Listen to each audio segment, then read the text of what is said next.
একদিন নবী করিম সাল্লাল্লাহু আলাইহি ওয়াসাল্লাম হজরত ফাতিমা রাজিয়াল্লাহু তাআলা আনহাকে ডেকে বললেন, এই মদিনায় এমন একজন কাঠুরিয়ার স্ত্রী আছে, সে এমন একটি আমল করে যে আমলের কারণে সে তোমার আগে জান্নাতে প্রবেশ করিবে। হুজুরে পাক সাল্লাল্লাহু আলাইহি ওয়াসাল্লামের কথা শুনে হজরত ফাতিমা রাজিয়াল্লাহু তাআলা আনহা বললেন, আব্বাজান, এটা কিভাবে সম্ভব? আমি সকল জান্নাতি মহিলাদের সর্দারিনী, কিভাবে কোনো মহিলা আমার আগে জান্নাতে প্রবেশ করতে পারে? জান্নাতে আগে প্রবেশ করার ইচ্ছা সকলেরই তো আছে। আব্বাজান, দয়া করে সেই কাঠুরিয়ার স্ত্রীর ঠিকানাটা আমাকে বলুন, আমি যাতে দেখে আসতে পারি সে কি এমন আমল করে যে আমল করার কারণে আমার আগে সে জান্নাতে প্রবেশ করবে। হুজুরে পাক সাল্লাল্লাহু আলাইহি ওয়াসাল্লাম তখন তাকে বললেন, তুমি বাড়ি ফিরে যাও, কিছুদিন পর আমি তোমাকে ডেকে নেব এবং সেই কাঠুরিয়ার স্ত্রীর ঠিকানা বলে দিব। হুজুরে পাক সাল্লাল্লাহু আলাইহি ওয়াসাল্লামের এই কথা শুনে ফাতিমা রাদিয়াল্লাহু তাআলা আনহা বাড়ি ফিরে এলেন। এইভাবে বেশ কিছুদিন কেটে গেল। এর মধ্যে ফাতিমা রাদিয়াল্লাহু তাআলা আনহা অনেক অসুস্থ হয়ে পড়লেন। একে তো সে অসুস্থ, অন্যদিকে 3 দিন তার ঘরে কোনো খাবার ছিল না। খাবার না খেয়ে ও অসুস্থতার কারণে ফাতিমা রাদিয়াল্লাহু তাআলা আনহা খুবই দুর্বল হয়ে পড়লেন। শেরে খোদা আলী রাদিয়াল্লাহু তাআলা আনহুর কাছে কোনো অর্থও ছিল না যা দিয়ে আলী রাদিয়াল্লাহু তাআলা আনহু কোনো খাবার কিনে আনতে পারেন।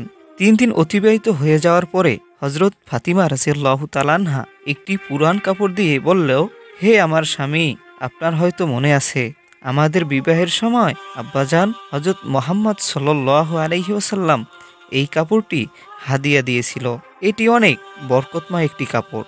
আমার মন চাচ্ছে না যে এই কাপড়টি আমি বিক্রি করে দেই, কিন্তু তারপরও যেহেতু আমার ঘরে কোনো খাবার নেই, তাই আপনাকে এই কাপড়টি বিক্রি করার জন্য দিচ্ছি।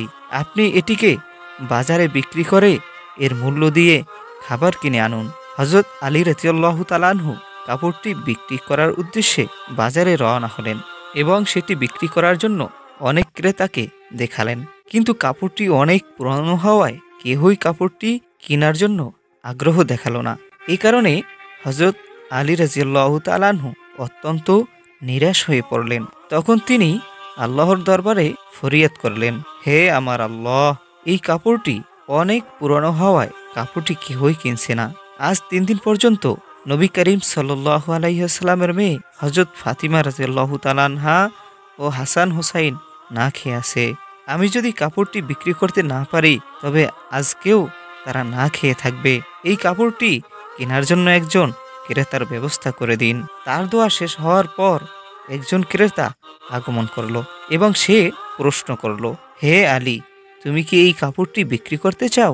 আলী রাদিয়াল্লাহু তাআলা আনহু বললেন, আমি কাপড়টি বিক্রি করার জন্যই বাজারে এসেছি। লোকটি বলল, কি পরিমাণ অর্থ দিলে তুমি এই কাপড়টি আমার কাছে বিক্রি করবে? শেরে খোদা আলী জানতেন এই কাপড়টি পুরানো হওয়ায় এর মূল্য 1 দিরহাম কি 2 দিরহামের বেশি হবে না। তাই আলী রাদিয়াল্লাহু তাআলা আনহু কোনো দাম না চেয়ে বললেন, জনাব, আপনার যা মন চায় তাই প্রদান করুন। তারপর সেই ক্রেতা বলল, আমি 6 দিরহাম দিয়ে এই কাপড়টি ক্রয় করতে চাই, তুমি কি বিক্রি করতে চাও? আলী রাদিয়াল্লাহু তাআলা আনহু খুশির সাথে রাজি হয়ে গেলেন। এরপর আলী রাদিয়াল্লাহু তাআলা আনহু 6 দিরহামে ক্রেতাকে কাপড়টি দিয়ে দিল। ওদিকে আল্লাহর একদল ফেরেশতা অন্য একদল ফেরেশতাকে বলতে লাগলো, নবী করিম সাল্লাল্লাহু আলাইহি ওয়াসাল্লামের সাহাবীরা অত্যন্ত দানশীল, তারা সুখে দুঃখে সবসময় দান করে। ফেরেশতাদের এই কথা শুনে অন্য একদল ফেরেশতা নবী করিম সাল্লাল্লাহু আলাইহি ওয়াসাল্লামের সাহাবীদের ব্যাপারে বলতে লাগলো, নবী করিম সাল্লাল্লাহু আলাইহি ওয়াসাল্লামের সাহাবীরা দান করে ঠিকই, কিন্তু তারা সুখে দুঃখে সবসময় দান করে না। তাদের হাতে যদি কিছু থাকে তাহলেই তারা দান করে, এবং তাদের হাতে থাকা জিনিসটি যদি তাদের প্রয়োজন হয় তাহলে তারা সেটা দান করে না। ফেরেশতাদের এই ঝগড়া সমাধান করতে মহান আল্লাহ পাক রব্বুল আলামিন বললেন, হে আমার ফেরেশতারা, তোমরা নিজেদের মধ্যে ঝগড়া না করে এই বিষয়টি পরীক্ষা করার জন্য আলীর কাছে চলে যাও। সে কাপড় বিক্রি করে 6 দিরহাম পেয়েছে, সেটা তার অত্যন্ত প্রয়োজন। দেখো তোমাদের সে 6 দিরহাম দান করে কিনা, আর এর মাধ্যমেই তোমাদের ঝগড়ার সমাধান হবে। আল্লাহর অনুমতি পেয়ে একজন ফেরেশতা হযরত আলী রাদিয়াল্লাহু তাআলা আনহুর কাছে আগমন করলেন ফকিরের ভেষে। শেরে খোদা আলী সেই 6 দিরহাম দিয়ে খাবার কিনতে যাচ্ছিলেন। ইতিমধ্যে সেই ফেরেশতা বললেন, হে আল্লাহর বান্দা, আমি অনেক দিন ধরে না খেয়ে আছি। তোমার কাছে যদি কোনো দিরহাম থাকে, আল্লাহর হস্তে আমাকে দান করো, যা দিয়ে আমি খাবার কিনে ক্ষুধা নিবারণ করব। হজরত আলী রাদিয়াল্লাহু তাআলা আনহু ফকিরের এই আর্জি শুনে ভাবতে লাগলেন, হে আল্লাহ, 3 দিন ধরে আমার স্ত্রী ও সন্তানেরা না খেয়ে আছে। আজ 3 দিন পরে আমার স্ত্রী একটি কাপড় বিক্রি করতে দিয়ে বলেছিলেন কাপড়টি বিক্রি করে সেই অর্থ দিয়ে কিছু খাবার কিনে নিয়ে যেতে, কিন্তু আল্লাহর এক অসহায় বান্দা আমার কাছে ভিক্ষা চাচ্ছে। এখন আমি কি করব? আমার স্ত্রী সন্তানের জন্য খাবার কিনে নিয়ে যাব, নাকি এই ভিক্ষুককে দান করে দিব? সর্বশেষ তিনি নিয়ত করলেন অর্থগুলো ভিক্ষুককে দান করে দিবে। অতঃপর তিনি ভাবতে লাগলেন, আল্লাহ আমার উত্তম অভিভাবক ও রিজিকদাতা, তিনি আমাদের রিজিকের ব্যবস্থা করে দিবেন। অতঃপর সেই 6 দিরহাম আলী রাদিয়াল্লাহু তাআলা আনহু ভিক্ষুককে দান করে দিলেন। তারপর অত্যন্ত চিন্তিত মনে আলী রাদিয়াল্লাহু তাআলা আনহু বাড়ির দিকে রওনা করলেন। ইতিমধ্যে দেখা গেল হযরত আলীর সামনে এক ব্যক্তি একটি লাল ঘোড়া নিয়ে হাজির হলেন এবং সে বলল, হে শেরে খোদা আলী, আপনি কি আমার কাছ থেকে এই লাল ঘোড়াটি কিনবেন? হযরত আলী রাদিয়াল্লাহু তাআলা আনহু বললেন, হে ভাই, আমি আপনার কাছ থেকে কিভাবে ঘোড়াটি কিনব, কারণ আমার হাতে তো কোনো অর্থ নেই। অতঃপর সেই ব্যক্তিটি বলল, শেরে খোদা আলী, আমি আপনার কাছে এই ঘোড়াটি বাকিতে বিক্রি করব, আপনি কিনবেন? যখন আপনার অর্থ হবে তখন আমাকে পরিশোধ করে দিবেন। আলী রাদিয়াল্লাহু তাআলা আনহু ভাবলেন, লোকটি যেহেতু ঘোড়াটি বাকিতে বিক্রি করতে যাচ্ছে, তাহলে আমার নিতে সমস্যা কোথায়? অতঃপর আলী রাদিয়াল্লাহু তাআলা আনহু বললেন, আপনি কত দিরহামের বিনিময় ঘোড়াটিকে বিক্রি করতে যাচ্ছেন? সেই ব্যক্তিটি বলল, আমি 100 দিরহামের বিনিময় ঘোড়াটি আপনার কাছে বিক্রি করে দিলাম। হযরত আলী রাদিয়াল্লাহু তাআলা আনহু লোকটির কাছ থেকে 100 দিরহামের বিনিময় ঘোড়াটিকে কিনে নিল। এরপর ঘোড়াটি বিক্রি করার জন্য বাজারে নিয়ে গেল। বাজারে পৌঁছাবার পর এক লোক এসে জিজ্ঞেস করল, হে শেরে খোদা আলী, আপনি কি ঘোড়াটি বিক্রি করতে চান? তখন আলী রাদিয়াল্লাহু তাআলা আনহু বললেন, ভাই, আমি ঘোড়াটি বিক্রি করার জন্যই বাজারে নিয়ে এসেছি। সেই ব্যক্তিটি বলল, কত দিরহামের বিনিময় ঘোড়াটি বিক্রি করতে চান? আলী রাদিয়াল্লাহু তাআলা আনহু নিজের থেকে কোনো দাম না চেয়ে বলল, আপনি কত দিরহামের বিনিময় ঘোড়াটি কিনতে পারবেন? সেই ব্যক্তি বললেন, আমি আপনার কাছ থেকে 160 দিরহামের বিনিময় ঘোড়াটি কিনতে চাচ্ছি। আলী রাদিয়াল্লাহু তাআলা আনহু ভাবলেন, আমি তো 100 দিরহামের বিনিময় ঘোড়াটি কিনেছিলাম, কিন্তু তিনি আমাকে দিতে চাচ্ছেন 160 দিরহাম, অতএব এতে আমার 60 দিরহাম লাভ হবে। অতঃপর আলী রাদিয়াল্লাহু তাআলা আনহু বললেন, ভাই, আমি আপনার কাছে 160 দিরহামের বিনিময় ঘোড়াটি বিক্রি করে দিলাম। অতঃপর সেই ব্যক্তি আলী রাদিয়াল্লাহু তাআলা আনহুর কাছ থেকে 160 দিরহামের বিনিময় ঘোড়াটি ক্রয় করে নিলেন। আলী রাদিয়াল্লাহু তাআলা আনহু যে ব্যক্তির কাছ থেকে ঘোড়াটি কিনেছিলেন তাকে 100 দিরহাম পরিশোধ করার পরেও আলী রাদিয়াল্লাহু তাআলা আনহুর কাছে রয়ে গেল 60 দিরহাম। তিনি আল্লাহর রাস্তায় 6 দিরহাম দান করেছিলেন। তার বিনিময়ে আল্লাহ পাক রব্বুল আলামিন তাকে 10 গুণ বৃদ্ধি করে 60 দিরহাম দিয়ে দিলেন। সুবহানাল্লাহ। অতঃপর আলী রাদিয়াল্লাহু তাআলা আনহু 60 দিরহাম দিয়ে বিপুল পরিমাণে খাদ্য কিনে বাড়ির দিকে রওনা হলেন। যখন তিনি বিপুল পরিমাণে খাদ্য কিনে বাড়ির পথে ফিরলেন, তখন ফাতিমা রাদিয়াল্লাহু তাআলা আনহু বললেন, হে আমার স্বামী, আমি যে কাপড়টি আপনাকে দিয়েছিলাম সেটি বিক্রি করে তো এত পরিমাণ খাবার পাওয়ার কথা নয়, তাহলে আপনি এত খাবার কেনার অর্থ কোথায় পেয়েছেন? আপনি আগে আমাকে বলেন, এত অর্থ কোথায় পেলেন? তারপর আপনাকে আমার বাড়িতে ঢুকতে দিব। আলী রাদিয়াল্লাহু তাআলা আনহু ফাতিমা রাদিয়াল্লাহু তাআলা আনহাকে বললেন, আমাকে তুমি আগে ঘরে প্রবেশ করতে দাও, তারপর না হয় প্রকৃত ঘটনা খুলে বলবো। কিন্তু ফাতিমা রাদিয়াল্লাহু তাআলা আনহু বললেন, আগে আপনি প্রকৃত ঘটনা খুলে বলুন, তবেই আপনি ঘরে প্রবেশ করতে পারবেন। আলী রাদিয়াল্লাহু তাআলা আনহু বললেন, হে ফাতিমা, তুমি তো ভালো করেই জানো তোমার স্বামী কোনোদিন হারাম পথে উপার্জন করবে না, অতএব আমি যে পন্থায় উপার্জন করেছি এটি সম্পূর্ণ হালাল পন্থা, তোমার চিন্তা করার কোনো কারণ নেই। কিন্তু ফাতিমা রাদিয়াল্লাহু তাআলা আনহা কোনোভাবেই আলী রাদিয়াল্লাহু তাআলা আনহুর কথা বুঝতে চাইছেন না। হযরত ফাতিমা ও আলী রাদিয়াল্লাহু তাআলা আনহুর মাঝে এই ঘটনা ঘটার কিছুদিন পরে নবী করিম সাল্লাল্লাহু আলাইহি ওয়াসাল্লাম ফাতিমা রাদিয়াল্লাহু তাআলা আনহুকে তার দরবারে ডাকলেন। অতঃপর তিনি বললেন, হে ফাতিমা, তোমার কি মনে আছে আমি কিছুদিন পূর্বে বলেছিলাম একজন কাঠুরিয়ার স্ত্রী তোমার আগে জান্নাতে প্রবেশ করবে? ফাতিমা রাদিয়াল্লাহু তাআলা আনহু বললেন, আব্বাজান, অবশ্যই আমার মনে আছে। আর আমি সেই কাঠুরিয়ার স্ত্রীর সাথে দেখা করার জন্য ব্যাকুল হয়ে আছি। দয়া করে তার ঠিকানা আমাকে একটু বলে দিন, যাতে করে আমি তাকে দেখে আসতে পারি। অতঃপর নবী আলাইহিস সালাতু ওয়াসসালাম বললেন, হে ফাতিমা, অমুক জঙ্গলের মাঝে কাঠুরিয়া ও তার স্ত্রী বসবাস করে, তুমি যাও তার সাথে সাক্ষাৎ করে এসো। তারপর ফাতিমা রাদিয়াল্লাহু তাআলা আনহা কাঠুরিয়ার বাড়ির ঠিকানা পেয়ে কাঠুরিয়ার স্ত্রীর সাথে সাক্ষাৎ করার জন্য রওনা হলেন। যখন কাঠুরিয়ার বাড়ি এসে পৌঁছালেন, বাহিরে দাঁড়িয়ে সালাম দিয়ে বললেন, বাড়িতে কি কেউ আছেন? আমি নবীর মেয়ে ফাতিমা বলছি।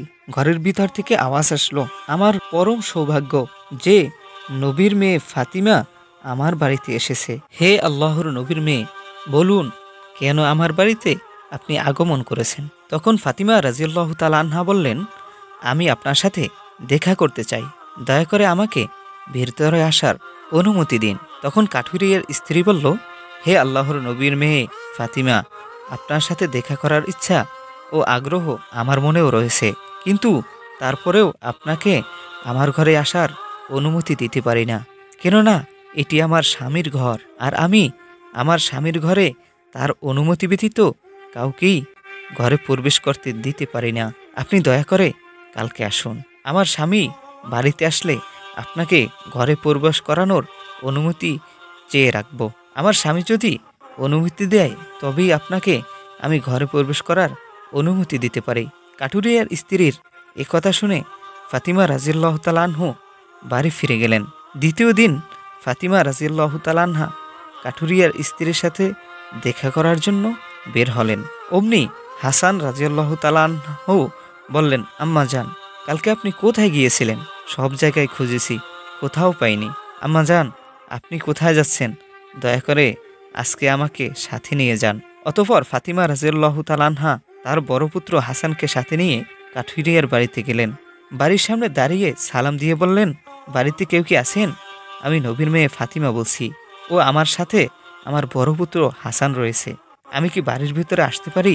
ঘরের ভিতর থেকে কাঠুরিয়ার স্ত্রী বলল, হে নবীর মেয়ে ফাতিমা, আপনার ব্যাপারে আমার স্বামীর কাছ থেকে অনুমতি রেখেছি, কিন্তু আপনার সাথে যে আপনার বড় পুত্র হাসান রয়েছে তার ব্যাপারে তো অনুমতি রাখিনি, তাই আপনাকে ঘরে প্রবেশ করার অনুমতি দিতে পারি, হাসানকে তো প্রবেশ করার অনুমতি দিতে পারি না। দয়া করে আপনি আগামীকাল আসুন, আমার স্বামীর কাছ থেকে হাসানের ব্যাপারেও অনুমতি নিয়ে রাখব। কাঠুরিয়ার স্ত্রীর কাছ থেকে একথা শুনে ফাতিমা রাদিয়াল্লাহু তাআলা আনহা বাড়ির দিকে ফিরে গেলেন।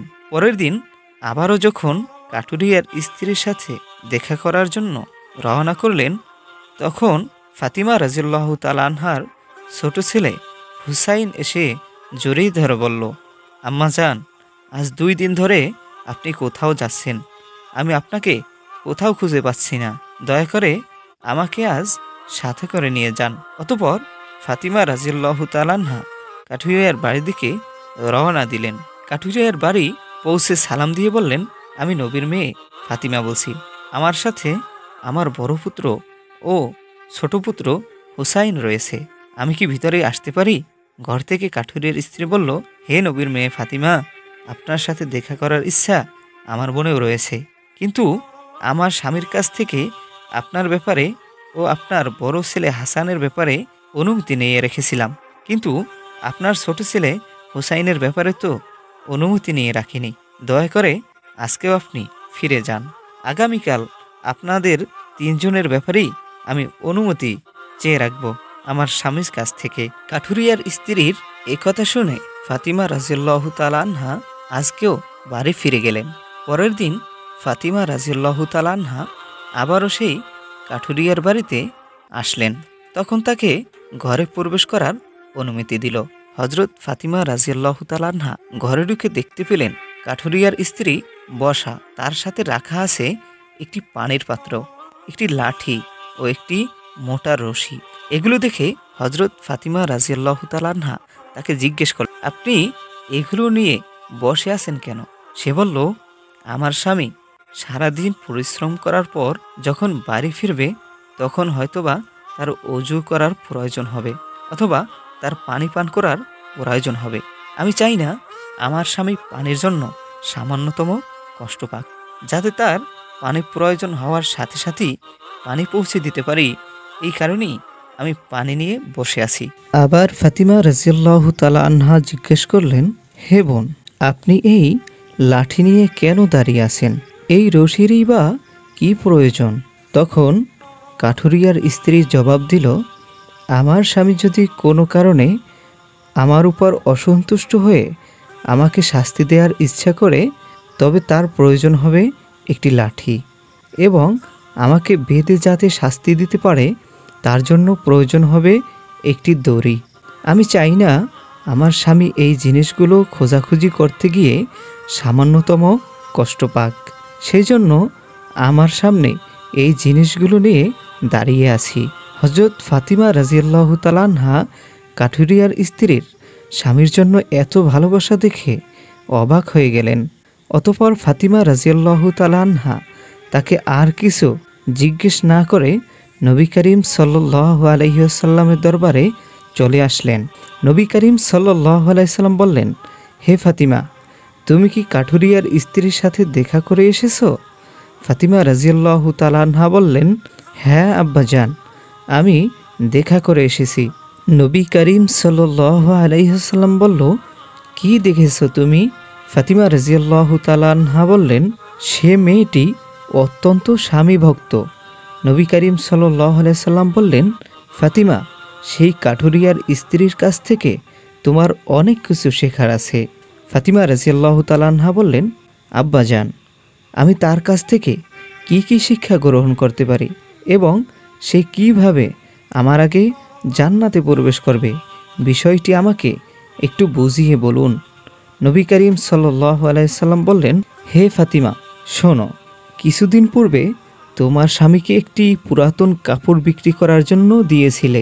হযরত আলী সেই কাপড় বিক্রি করা অর্থ দিয়ে তোমাদের জন্য বিপুল পরিমাণে খাবার কিনে এনেছিল, কিন্তু তুমি সন্দেহ করেছিলে যে আলী সেই অর্থগুলো বৈধ পথে উপার্জন করছে কিনা।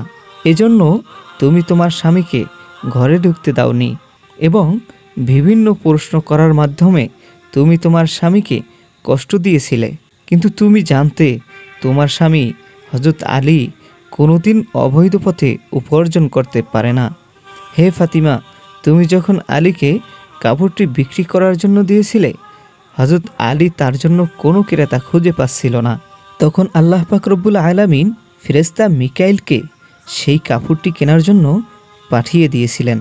আল্লাহর ফেরেশতা হযরত মিকাইল সেই কাপড়টি আলীর কাছ থেকে 6 দিরহাম দিয়ে ক্রয় করে নিয়েছিল। অতঃপর আরেকজন ফেরেশতা আলীর কাছ থেকে সেই 6 দিরহাম ভিক্ষা প্রার্থনা করে। আলী সেই 6 দিরহাম আল্লাহর রাস্তায় দান করে দেয়। অতঃপর আলী অত্যন্ত চিন্তিত অবস্থায় বাড়ি ফিরে আসছিল। এমন সময় জিবরাইল ফেরেশতা 100 দিরহামের বিনিময়ে আলীর কাছে একটি লাল ঘোড়া বিক্রি করে বাকিতে।